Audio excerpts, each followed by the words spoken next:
अस्सलाम वालेकुम everyone. Last lecture में हम लोगों ने डिस्कस किया था document number ranges, field status variant, tolerance, chart account and account group. आज इंशाल्लाह हम डिस्कस करेंगे controlling area, version, B and R controlling, creation of general account and post first general entry. देखें, किसी भी इंडस्ट्री में एक माइलस्टोन के तौर पे आप अपना जो टारगेट है उसको सेट करते हैं। तो फर्स्ट जो माइलस्टोन है किसी भी ऑर्गेनाइजेशन में एसएपी को इम्प्लीमेंट करने का, वो ये है कि आपकी फर्स्ट एक जर्नल एंट्री को पोस्ट करना चाहिए। आई थिंक कोई ऐसा डिपार्टमेंट नहीं जिसमें फाइनेंस या कॉस्टिंग इन्वॉल्व ना हो। डू यू थिंक ऐसा कोई डिपार्टमेंट है?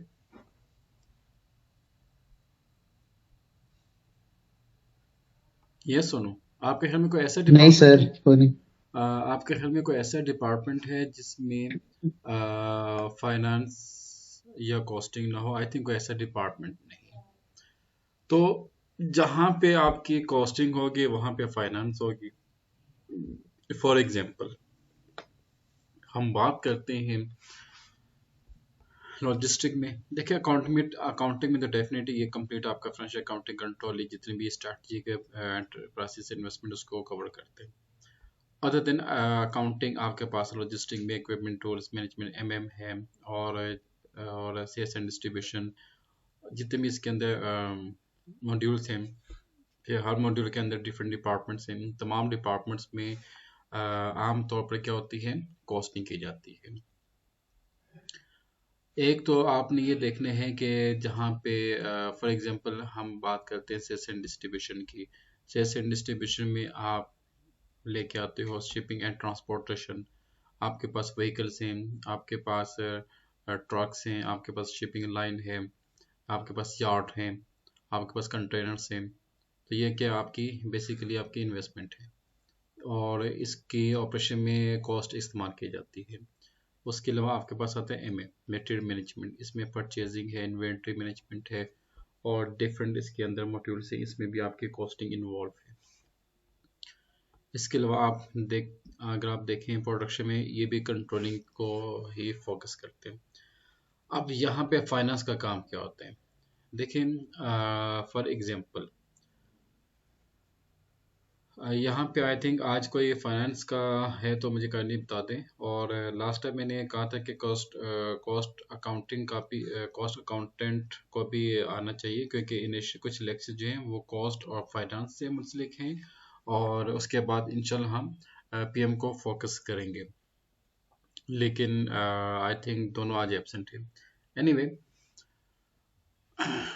मिसाल के तौर पे आपके पास हम आते हैं पीएम प्लान मेंटेनेंस में आते हैं। प्लान मेंटेनेंस क्या है? बेसिकली आपके पास डिफरेंट मशीन्स हैं, आपके पास डिफरेंट टूल्स हैं, डिफरेंट इक्विपमेंट्स हैं, डिफरेंट प्लांट्स हैं। उनकी डेली बेस पे, वीकली बेस पे और आवर बेस पे आप उसकी क्या करते हो, मेंटेनेंस करते हैं।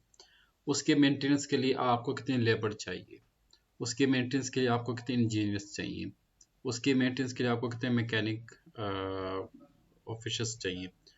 तो ये बेसिकली क्या है, ये भी आपकी कॉस्टिंग है। आपने उनकी सैलरी को एडजस्ट करने, आपने उनके जो फैसिलिटीज़ हैं उनको एडजस्ट करने, और जो बेसिक पे है, जो इंसेंटिव्स हैं, तमाम चीज़ें उसमें आपने उनको एडजस्ट करना होता है।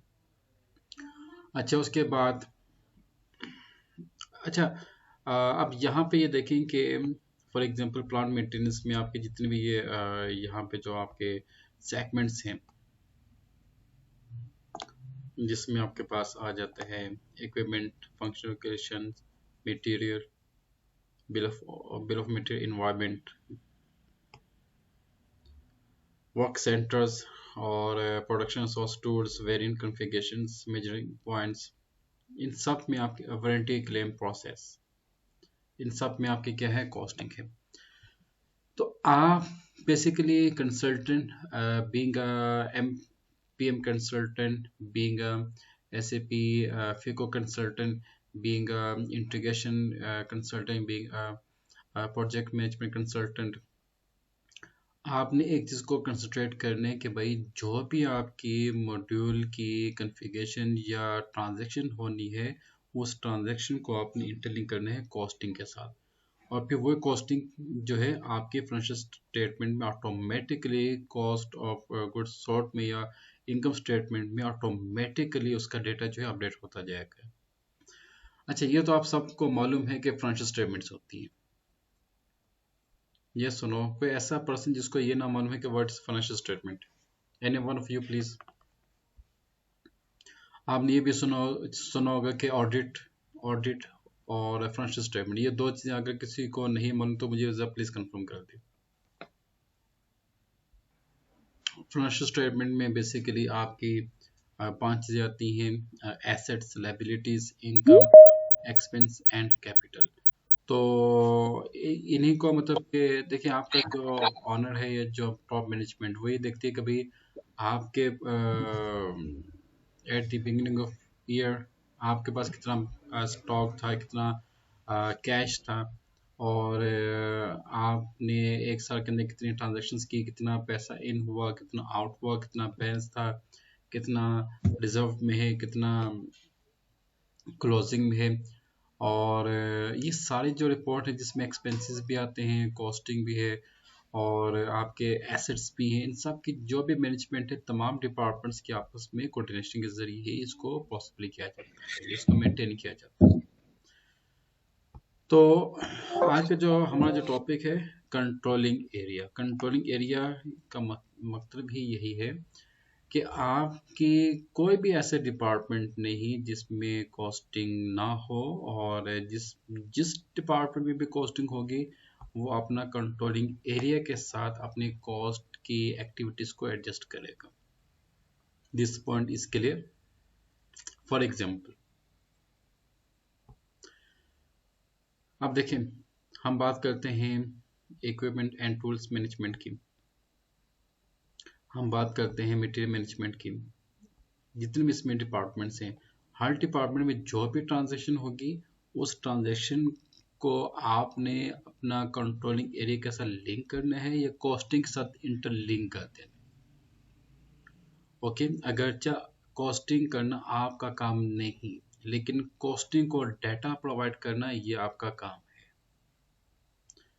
मिसाल के तौर पे ये परचेज ऑर्गेनाइजेशन, अगर आप परचेज ऑर्डर को क्रिएट करते हैं तो परचेज ऑर्डर में कॉस्टिंग का क्या काम है?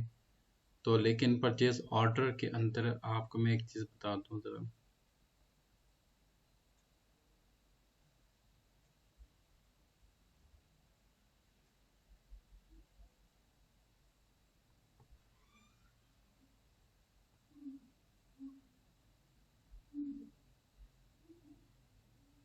इसमें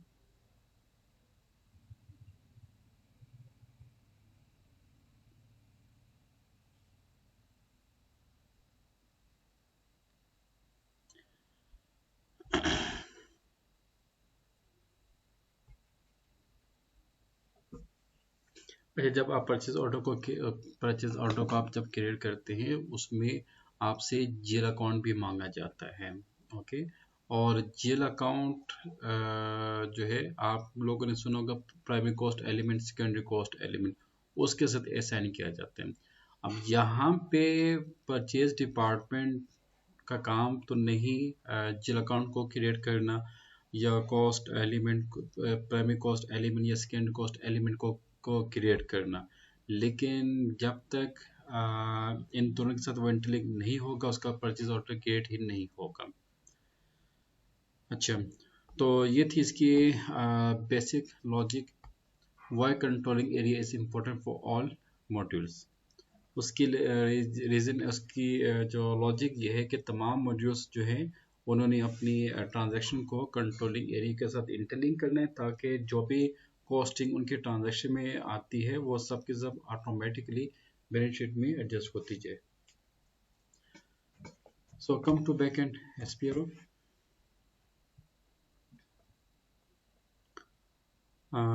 we have to define controlling area. Controlling area basically हम कहते हैं कॉस्ट डिपार्टमेंट को। Maintain controlling area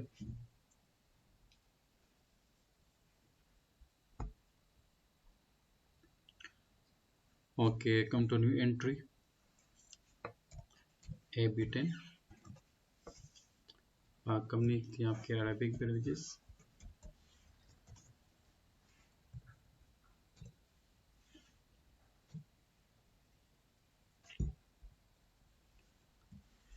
controlling area same as company code, जो भी आपका कंपनी कोड होगा वही आपका कंट्रोलिंग एरिया ही होगा। अब यहाँ पे आपने करेंसी टाइप को सिलेक्ट करने, कंपनी कोड करेंसी उसको आप सिलेक्ट करें और बाकी डेटा देखें ऑटोमेटिक आ गया था। ओके, तो अब ये देखें हम लोगों ने फिस्कल ईयर को मेंटेन किया, हम लोगों ने चार्ट ऑफ अकाउंट को मेंटेन किया। अब देखें यहाँ पे मैंने लिखा हुआ AB10। अगर मैं AB10 ना लिखता तो आपको क्या मालूम कि भाई ये हमारा ही चार्ट ऑफ अकाउंट है, ये किसी और कंपनी का चार्ट ऑफ अकाउंट है। इसलिए जो भी आप कोड को डिफाइन करें, काइंडली अपना कंपनी कोड का जो डिजिट्स हैं उसको लास्ट में मेंशन करें। एंट्रेंस से एंटर अगेन,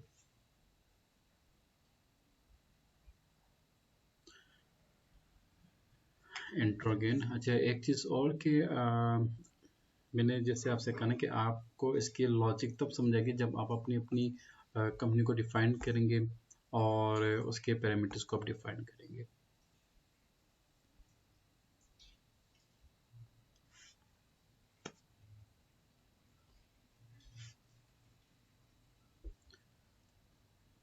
डेफिनेशन के बाद आप आ जाए assignment and then come to controlling assign, controlling assign company को to controlling area, position AB10, इसको सिलेक्ट करें और यहाँ पे डबल क्लिक कर दो। Come to new entry, company code आपका क्या है AB10, ठीक है, यहाँ पे आ रहा है। बाज़ वक़्त क्या होता है कि मैंने एक चीज़ ऑब्ज़र्व की है इंडस्ट्री में, अक्सर माशा से हम पाकिस्तानी कौम हैं, फटाफट यहाँ पे जो ना वो AB10 लिखना शुरू कर देंगे। भाई ठीक है, AB10 लिखना चाहिए, इस तरह से आप मतलब कि शॉर्टकट लिख सकते हैं, लेकिन इट्स मोर बेटर कि आप यहाँ से ड्रॉप लिस्ट से डाटा को सिलेक्ट करें ताकि उसमें कोई इशू ना हो। Enter and save.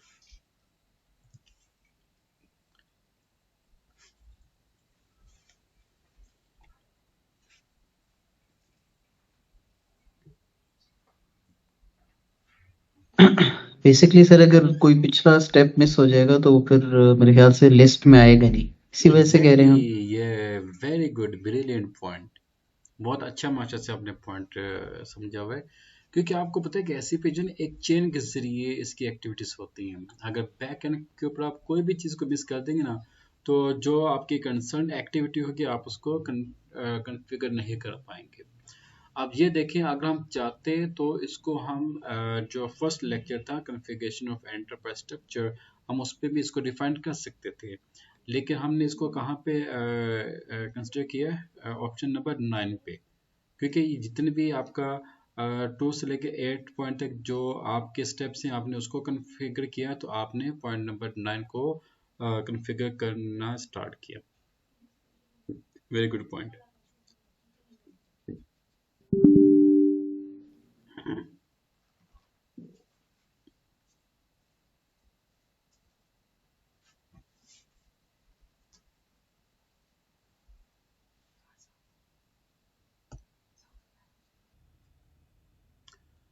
अच्छा, उसके बाद है आपका कंट्रोलिंग एरिया। कंट्रोलिंग एरिया को आपने फर्दर डिफाइन करना है।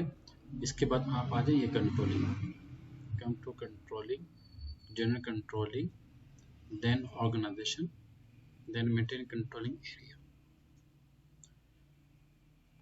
Then maintain controlling area again, और यस, और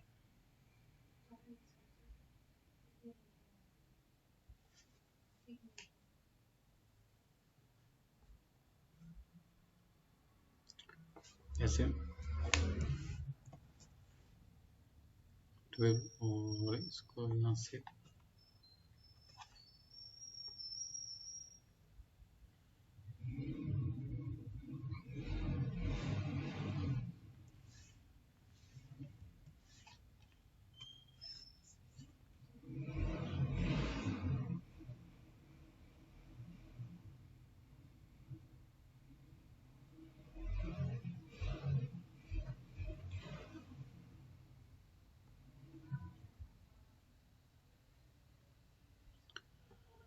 कम टू पोजीशन AB10 और इसको सिलेक्ट करें, बल्कि ये इसको सिलेक्ट करने के बाद एक्टिवेट कंपोनेंट्स कंट्रोल इंडिकेटर, इस पर डबल क्लिक कर दो, न्यू एंट्री, और यहाँ पे हम इसके जो कंपोनेंट्स है उसको एक्टिव कर देंगे। करंट ईयर, कॉस्ट सेंटर, इसको आप एक्टिव कर दें, एक्टिव। एक्टिविटी टाइप, इसको भी आप एक्टिव कर दो। ऑर्डर मैनेजमेंट एक्टिव कर दें, और उसके अलावा आप इसको कर दें एक्टिव और पैरेलल कैलकुलेशन। अच्छा, प्रोजेक्ट्स, सेल ऑर्डर और कॉस्ट ऑब्जेक्ट्स। उसके बाद आप आ जाए ऑल करेंसीज और इसको कंट्रोल एस सेव कर दें। अच्छा, ओके।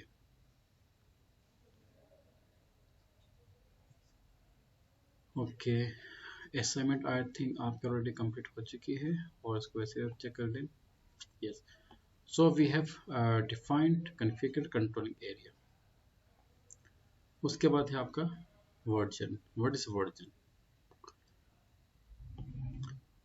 वर्जन को डिस्कस करने से पहले एक चीज़ आपसे मैं ज़रा डिस्कस बल्कि पूछना चाहूँगा।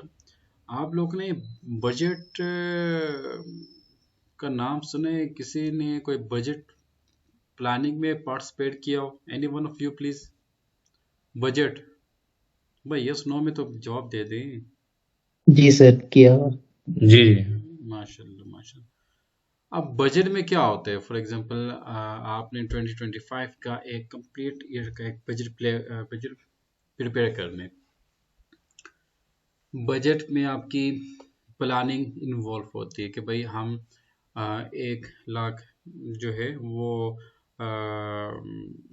फला एक्सपेंस को दे देंगे, 1 लाख हम सेल्स एंड डिस्ट्रीब्यूशन के एक्सपेंस में डाल देंगे, 1 लाख हमने परचेज में डाल दिए, एक एडमिनिस्ट्रेशन में डाल दिए। आप इतनी जो है जो भी आपके एक्सपेंडिचर्स होते हैं, एक्सपेंसेस होते हैं, आप उसका एक प्लानिंग करते हो कि भाई हम इतना जो बजट है, इतना पैसा जो है वो हम डिफरेंट सेक्टर्स को एलोकेट करेंगे। तो आफ्टर 1 ईयर पर के with the passage of time आप उस एलोकेटेड फाइनेंस को यूटिलाइज करते हैं एक्चुअल कैलकुलेशन में, एक्चुअल ट्रांजैक्शंस में। तो बजट में बेसिकली 2 चीज़ें आती हैं, एक आपकी आती है प्लानिंग, एक आपकी आती है एक्चुअल। प्लानिंग आपकी आती है at the beginning of year, actual आपकी आती है with the passage of time and at the end of year. तो इसको हम कहते हैं वर्जन। वर्जन में आप बेसिकली जब हम बजट जो हम प्लान करते हैं उसमें हम बताते हैं कि हमारी जो प्लानिंग है, जो हमारी एक्चुअल है, record planning data, record actual data, और आपका वर्क इन प्रोसेस, आपका वेरिएंसेस, ये तमाम चीज़ें जो हैं इसको आप जो है उसको यूटिलाइज करते हैं। ओके, तो इसका तरीका कि जो ज़ीरो है ये स्टैंडर्ड है और आप सब ने इसी को यूटिलाइज करना है। अच्छा, इसको आप सिलेक्ट करें और डबल क्लिक कर दें अपना यहाँ पे कंट्रोलिंग एरिया सेटिंग्स में। यहाँ पे आप दे दें अपना कंट्रोलिंग एरिया AB10।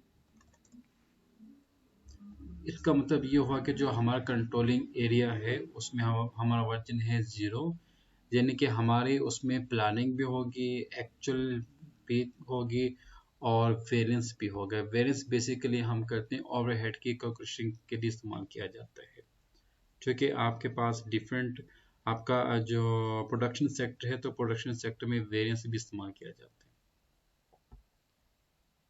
है। Enter and save.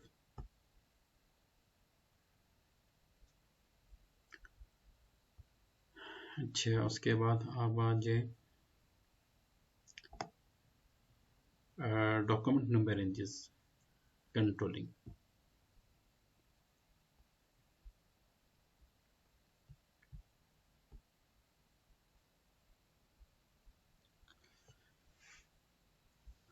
जैसे कि लास्ट लेक्चर में मैंने आपको डॉक्यूमेंट नंबर बताए थे, जिसमें डिफरेंट डिपार्टमेंट्स के जो डॉक्यूमेंट्स हैं उनकी नंबरिंग हमने कॉन्फ़िगर की थी। तो इसी तरीके से कंट्रोलिंग के भी एक स्पेशल डॉक्यूमेंट्स होते हैं, उनकी भी एक स्पेशल नंबरिंग होती है। अच्छा, maintain number ranges for controlling documents, path इसका सेम है, controlling, then general controlling, then organization, उसके बाद आप आते हैं maintain number ranges for controlling documents. अच्छा, अब यहाँ पे एससीपी ने आपको एक ऑप्शन दिया होता है जिसको हम कॉपी करके अपने कंपनी कोड के साथ उसको एडजस्ट करते हैं। ये है आपका कॉपी ऑप्शन, इसको सिलेक्ट करें और ड्रॉप लिस्ट जो सबसे फर्स्ट है इसमें आई थिंक आपका यूर इंटरनेशनल आ रहा है, ये इसको हम सिलेक्ट कर लेते हैं और कंपनी कोड क्या है हमारा AB10, enter again, controlling area 0001 was copied to AB10। अब आपने इसकी डिटेल देखना हो, डॉक्यूमेंट ओवरव्यू, इसको सिलेक्ट करें, क्लिक करें इस पे।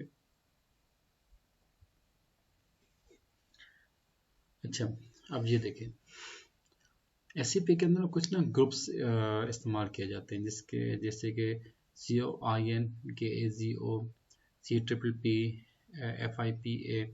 अब ये क्या चीज़ें हैं, ये जो फाइनेंस वाले हैं, कॉस्ट वाले हैं, ये उनके लिए एक बहुत इम्पोर्टेंट चीज़ है। मिसाल के तौर पे हम यहाँ पे लेके आते हैं,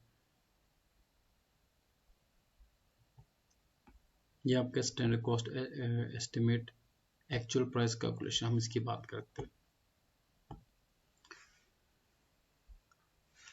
देखिए, जब आप कोई भी रॉ मटेरियल परचेज करते हैं, बाज़ वक़्त ऐसा होता है कि आप वेंडर से फॉर एग्जांपल आपने एक रॉ मटेरियल परचेज करने है, उसकी प्राइस है $100।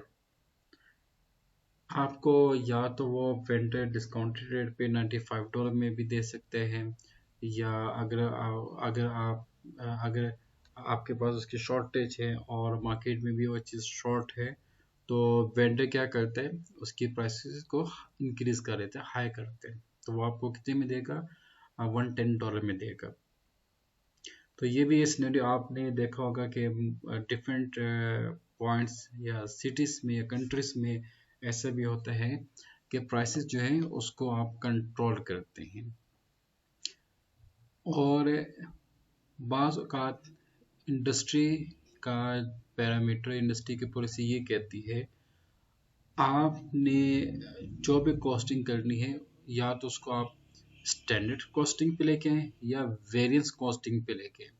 स्टैंडर्ड कॉस्टिंग ये कहती है कि भाई आपने एक चीज़ अगर $100 की है, तो आपने इसको $100 ही के तौर पे कंसिडर करना है। ये अलग बात है कि आपने कम पे किया या ज़्यादा पे किया। अगर आपने कम पे किया तो आपका रेवेन्यू, अगर आपने ज़्यादा पे किया तो आपका एक्सपेंस में कंसिडर किया जाता है। ओके, और तो इसी तरह के जो भी ये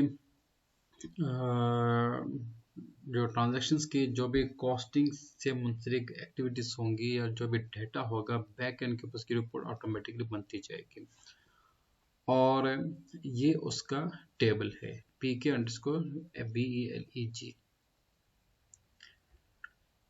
तो ये जो टेबल है, ये आपको उस टाइम आप इसको यूज़ कर पाएंगे जब आप फ्रंट एंड के जो ट्रांजैक्शंस में जो एरर्स आएंगे उनको सॉल्व करने के लिए आपको ये मालूम होना चाहिए कि भाई इस एरर का जो टेबल लिंक कौन सा है, उसको हमने कैसे कॉन्फ़िगर करने, कैसे एडजस्ट करने, कैसे उसको फिक्स करने।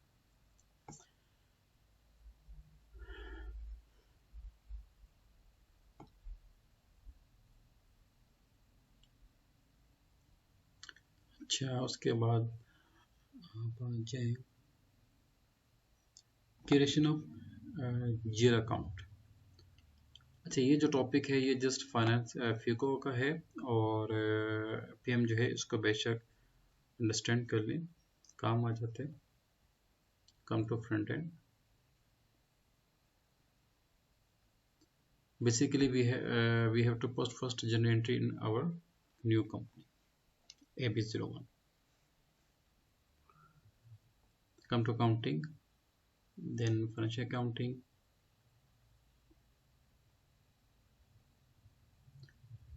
general ledger, document entry, B50। अच्छा, एक और चीज़ है कि हर मॉड्यूल के जो कंसल्टेंट है उन्होंने इस फेज को लास्ट में इम्प्लीमेंट करना है। अगरचे आपका काम नहीं है लेकिन आपने इसको लास्ट में इम्प्लीमेंट करना है, क्योंकि अच्छा इसको ज़रा हम ड्रॉप लिस्ट करते हैं। Click on find option, give your company code AB10।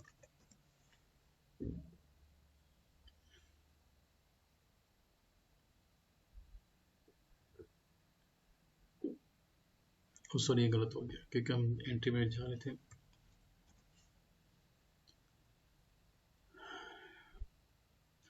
Master data, GL accounts, individual processing, FS00।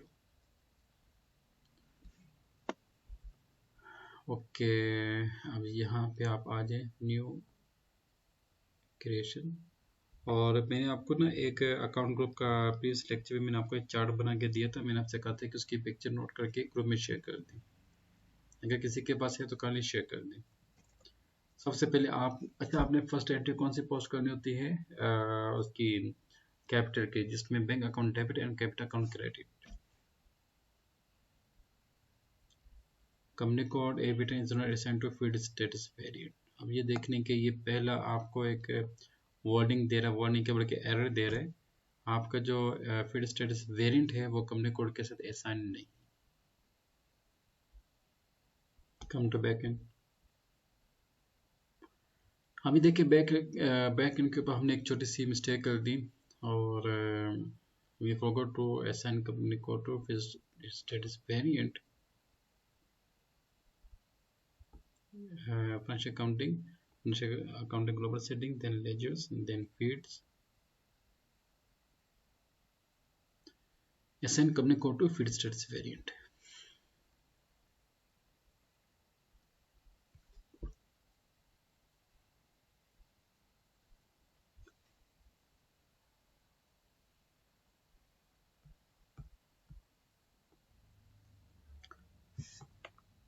Click on position, give your company code AB10।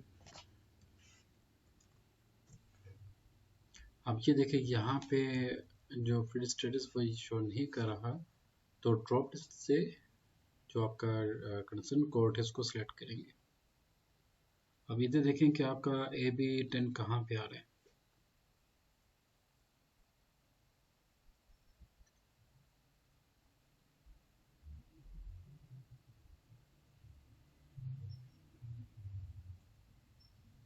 ये सामने आ गया एंट्रेंस से। ओके,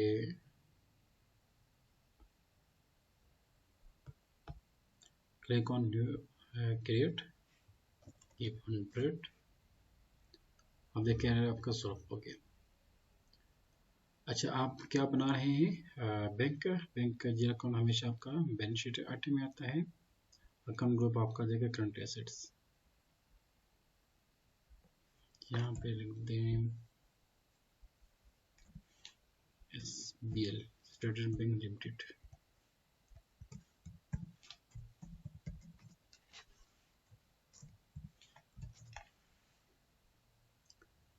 उसके बाद है कंट्रोल डेटा, इस पर क्लिक करें। Saudi riyal only balance local currency, और देन आप सॉर्ट की 001 posting date. Next create bank interest. Drop list, इसमें आप जो फर्स्ट वाला है, सेकंड वाला है G001, इसको हमने सेलेक्ट कर दें। Then enter and save.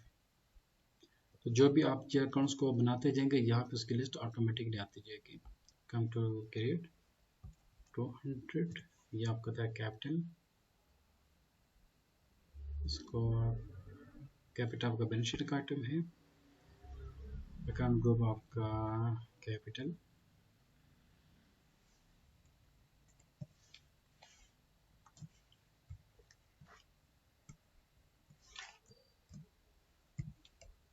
paid up capital. Control data on a base in local currency, then आप आ जाए short key $01. Paying interest G001. Control S. Right now I just need only two GL accounts, so we created only two GL accounts for the processing. Come back. First general first general entry.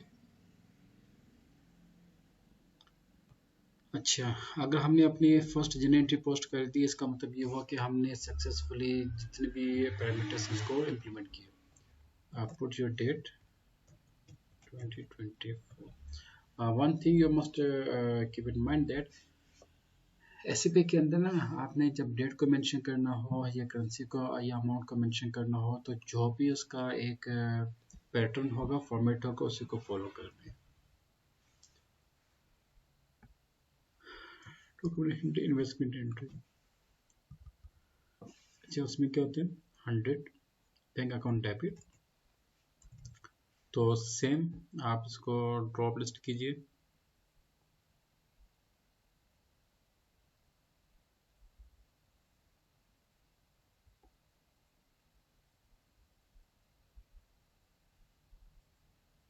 Standard bank account debit.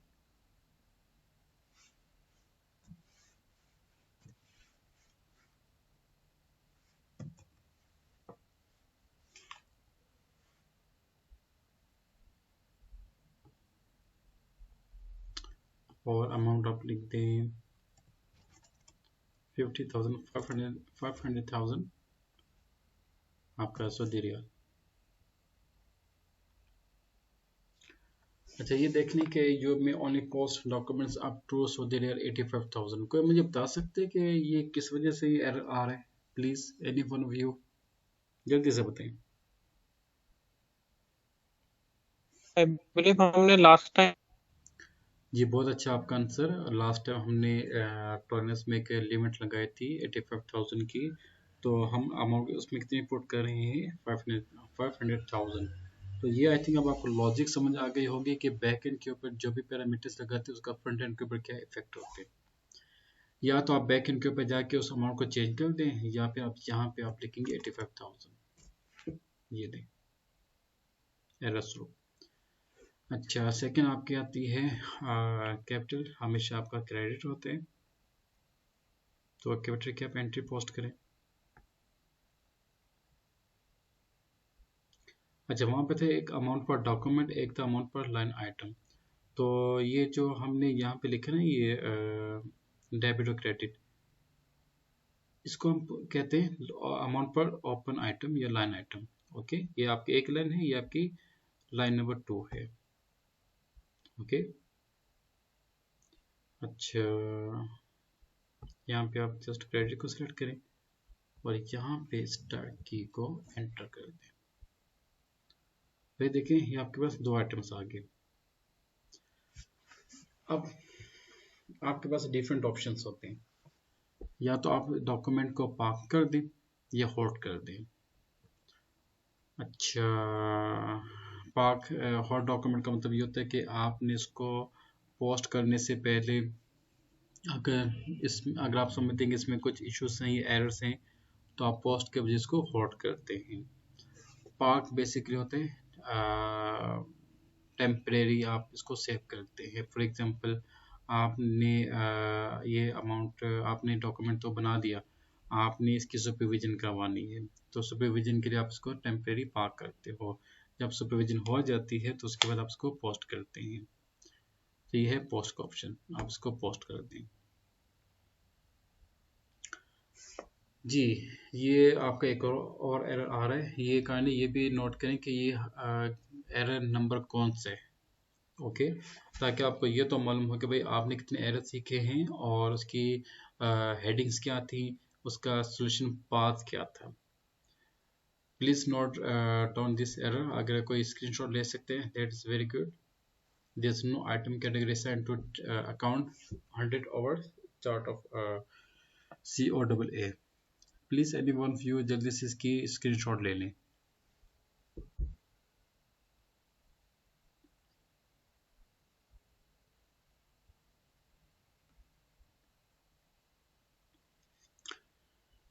Okay, come to back end. अब इसका बात करें SPRO, उसके बाद आप आते हैं financial accounting, आप उसके बाद आते हैं जनरल एज अकाउंटिंग, देन आप आ जाते हैं business transactions, document splitting, classified zero account for document splitting. Basically जो एरर आ रहा था वो ये कह रहा था कि आपकी जो अकाउंट ग्रुप्स जो हमने डिफाइन किए हैं इसको आपने सेपरेट नहीं किए फाइनेंशियल स्टेटमेंट के डॉक्यूमेंट्स में. एंटर न्यू एंट्री 001 2099, जो आपने अकाउंट ग्रुप के कोड डिफाइन किया था सेम यहाँ पे डिफाइन कर 100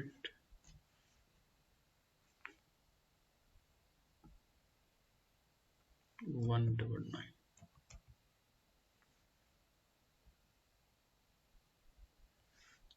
200 299 300 399 400 499.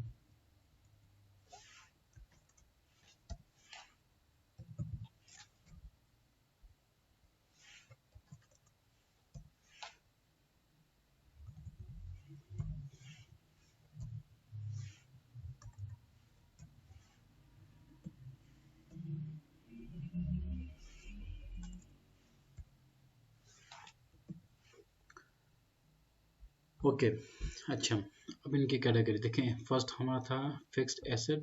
फिक्स्ड एसेट हमेशा आपका बैलेंस शीट आइटम कहलाते हैं. सेकंड आपका है करंट एसेट, वो भी आपका बैलेंस शीट. थर्ड आपका कैपिटल, कैपिटल भी आपका बैलेंस शीट में जाता है. और फोर्थ आपका लॉन्ग टर्म लायबिलिटी, वो भी बैलेंस शीट. और फिफ्थ आपका short term liabilities, balance sheet item. Then है आपका 500, ये आपका डायरेक्ट एक्सपेंस. डायरेक्ट एक्सपेंस जो है आपका एक्सपेंसेस में जाएगा. 20,000 का इसका कोड है.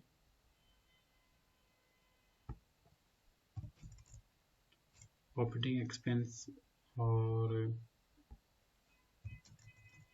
Interest expense.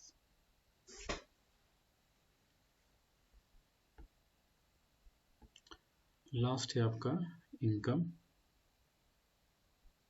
रेवेन्यू, जो कि आपके इनकम में जाएगा.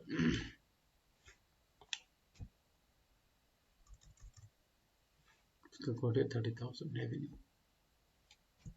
Enter and save.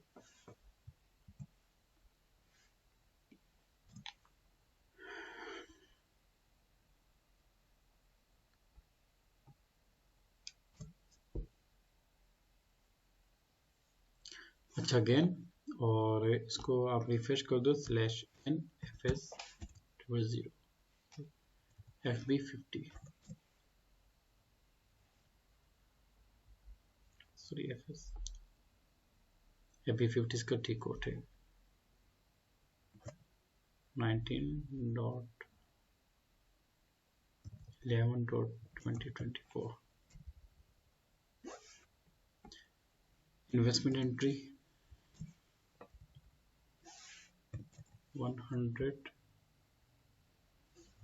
Debit 85,000. 200 credit 85,000. Enter. अच्छा, balancing field profit center in the line item 1001 not field. अच्छा, अब ये एक और एरर आ चुका है, इसको जरा प्लीज नोट कीजिए।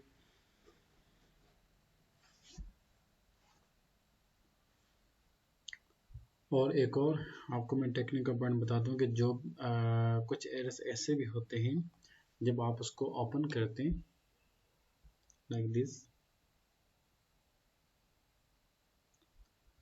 तो ये आपको बता रहा होता है कि आप बेसिकली ये मैसेज नंबर है, इसको जरा प्लीज नोट किया करें। अच्छा, इसमें बताता है कि basin field proficient in the line item not field, और डायग्नोसिस ये है, फला फला फला ये है। अब इसका मतलब क्या है? Basin field proficient in the line item 001 not field. अच्छा, यहाँ पे देखते हैं इधर कौन सी फील्ड है इसकी।